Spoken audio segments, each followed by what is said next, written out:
এক সাহাবা এসে প্রিয় নবীকে জিজ্ঞাসা করলো যে ইয়া রাসূলুল্লাহ সাল্লাল্লাহু আলাইহি ওয়াসাল্লাম, আমার কাছ থেকে সর্বোচ্চ সম্মান পাওয়ার অধিকার কে?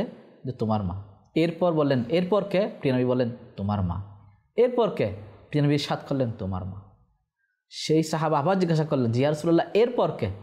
তখন প্রিয় নবী হুজুরপুর নূর সাল্লাল্লাহু আলাইহি ওয়াসাল্লাম ইরশাদ করেছেন তোমার পিতা।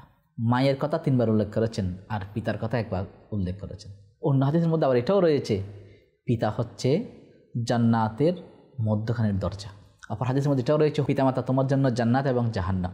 অর্থাৎ পিতামাতা উভয়কে যদি সম্মান করা হয়, মহাব্বত করেন, তাহলে আল্লাহ পাক এই দুজনের সন্তুষ্টির মাধ্যমে আপনাকে জান্নাত দান করবে। আর যদি অসন্তুষ্ট হয় তাহলে জাহান্নামে যান।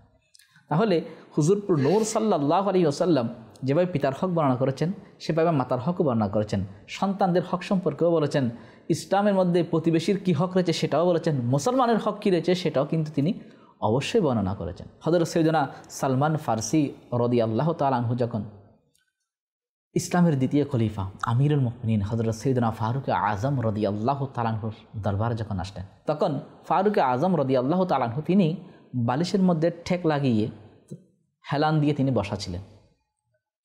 যখন হযরত সৈয়দনা সালমান ফারসি রাদিয়াল্লাহু তাআলা আনহু আগমন করলেন, তখন তিনি তার মুসলমান ভাইয়ের জন্য বালিশটা ছেড়ে দিলেন। তখন হযরত সালমান ফারসি রাদিয়াল্লাহু তাআলা আনহু তিনি এটা দেখে চিৎকার দিয়ে বলে ওঠেন আল্লাহু আকবার, আল্লাহু আকবার, প্রিয় নবী সত্য বলেছেন, প্রিয় নবী সত্য বলেছেন।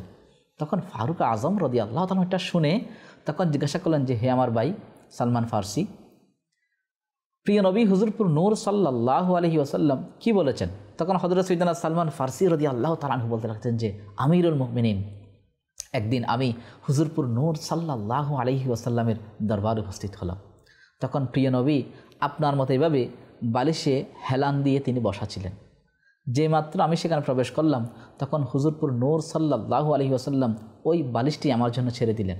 হেলান দিয়ে বসার জন্য তিনি ওই জায়গাটা ছেড়ে দিলেন আমার জন্য এবং ইরশাদ করলেন যে ব্যক্তি তার মুসলমান ভাইকে সম্মান করবে ফেরেশতারা তার জন্য ক্ষমা প্রার্থনার দোয়া করতে থাকবে।